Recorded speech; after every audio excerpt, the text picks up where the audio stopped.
তো আমরা তো জেনেই গেলাম যে ই-কমার্স জিনিসটা কি। সো আমরা এবার চলুন আমাদের ড্যাশবোর্ডে চলে যাই। ড্যাশবোর্ড থেকে হচ্ছে অ্যাপিয়ারেন্স থেকে প্লাগইনস থেকে অ্যাড নিউ প্লাগইনস থেকে এখানে আমরা সার্চ করব ই-কমার্স লিখে সার্চ করলেই আমরা ই-কমার্সের কাঙ্ক্ষিত প্লাগইনটি পেয়ে যাব। এই যে হচ্ছে আমাদের ই-কমার্স প্লাগইন। আমি যদি এখান থেকে ইনস্টলে ক্লিক করি তাহলে আমার ওইটা ইনস্টল হয়ে যাবে। আর এই কোর্সটি যখন আমরা ধাপে ধাপে শেষ করব তখন আমরা এখানে আরও কিছু প্লাগইনস নিয়ে আলোচনা করব, যেমন অ্যাডভান্স সার্চ এইটা নিয়ে আলোচনা করব। তারপর হচ্ছে ই-কমার্স ব্লগস এইটা নিয়ে এক্সপ্লেন করব, জেটপ্যাক নিয়ে এক্সপ্লেন করব। তারপর হচ্ছে বিভিন্ন প্লাগইনস নিয়ে এখান থেকে আমরা একটা একটা করে আলোচনা করব। তো আপাতত আমরা এই যে একটা নিয়ে আলোচনা করতেছি, আমরা ই-কমার্স ইনস্টলে ক্লিক করলাম, দেন অ্যাক্টিভেটে ক্লিক করব।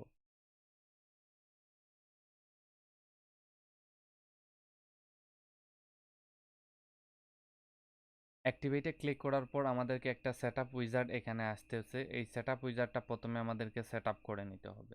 তো সেটআপ করে নিতে হলে আমাদেরকে প্রথমে এখানে অ্যাড্রেস লাইনে আমাদের অ্যাড্রেসটা দিতে হবে। তো আমি আমার অ্যাড্রেসটা ভালো মতো এখানে বসিয়ে দিলাম।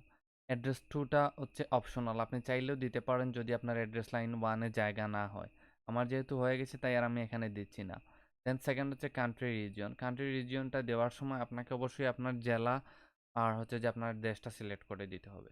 যেমন আমি ইন্ডিয়া থেকে যদি দিতে চাই, যে আমি যদি দেই দিল্লি, ওকে দিল্লি, ইটালি চলে আসছে, বাট দিল্লি নামটা আমার এক্স্যাক্ট আসতেছে না, সো আমি ইন্ডিয়া লিখে দিই।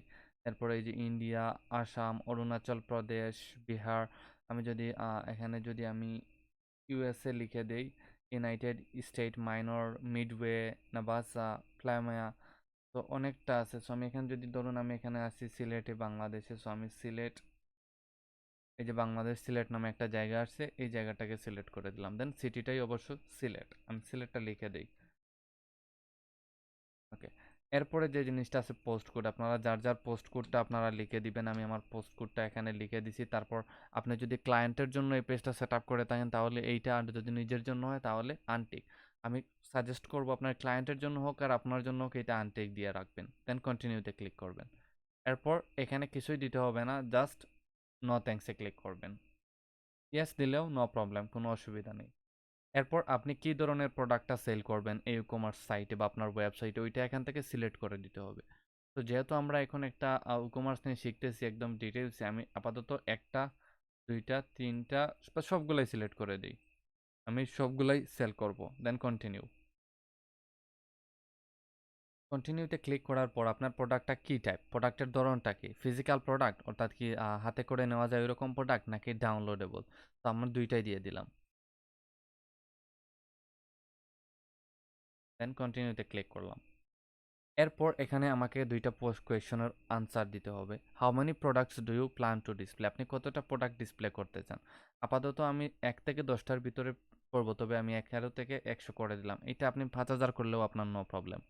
কারেন্টলি সেলিং এভরিওয়্যার, যদি আপনি অন্য কোথাও সেল করে থাকেন তাহলে ইয়েস, আর যদি না করে থাকেন নো। বাট অলওয়েজ নো দিবেন, কারণ আপনি এই যে ইয়েস অন অ্যানাদার প্ল্যাটফর্মে দিলে আরও কোয়েশন নিয়ে আসবে। তো আমি নো দিই যাতে আর আমাকে অন্য কোনো কোয়েশন দিতে হবে। এবং ই-কমার্সের সাথে ফেসবুক, মেইল পাইলট বা মেইল পয়েট, গুগল অ্যাডস, মেলচিম্প, এগুলার কিছু ইন্টিগ্রেশনের ব্যাপার স্যাপার আছে, এগুলো আমরা এখানে দেখবো না, আমরা আলাদা আলাদা সেকশনে দেখবো। সো আমি সবগুলোকে অফ করে দিচ্ছি, কারণ আমি চাই না ই-কমার্স নিয়ে কাজ করার সময় ওইগুলো সেট আপ করতে গিয়ে আমরা আরও ঝামেলায় পড়ে যাই। দেন কন্টিনিউতে ক্লিক করলাম। এবার আমাকে বলতেছে যে ওরা কিছু টিম সাজেস্ট করতেছে, কিছু পেইড টিম আছে, হচ্ছে যে এক একটা কাজের জন্য পেইড টিম, তারপর কিছু ফ্রি টিম আছে। আমাকে বলতেছে যে আমার কারেন্ট টিমের সাথে আমি যাব নাকি অন্য কোনো টিম চুজ করব। তো আমরা হচ্ছে যে এখানে আমরা কারেন্ট টিমের সাথেই চলে যাই, continue with my own team. এরপর এখানে বলতেছে যে enhance your store with Jetpack and e-commerce shipping tax. আমরা জেটপ্যাক্সটাকে বলতেছি ইনস্টল করে নেওয়ার জন্য, এটা আমাদের ইমেজের কোয়ালিটিটাকে একটু করে নেয়, ইমপ্রুভ করে নেয় স্পিডের ক্ষেত্রে। সো আমি এখানে নো থ্যাঙ্কস দিছি, কারণ আমরা জেটপ্যাক নিয়ে পরবর্তীতে ওইটা শিখবো। দেন এখান থেকে জাস্ট ক্রস করে দিব, এতটুকুই হলে হবে। তো আমাদের সেট আপটা অলরেডি ফিনিশড। আমরা আগামী পর্ব থেকে কিছু ইম্পর্টেন্ট সেটিংস এবং ফিচার্স নিয়ে এক্সপ্লেন করবো। এই পর্ব এতটুকু পর্যন্তই। Thank you.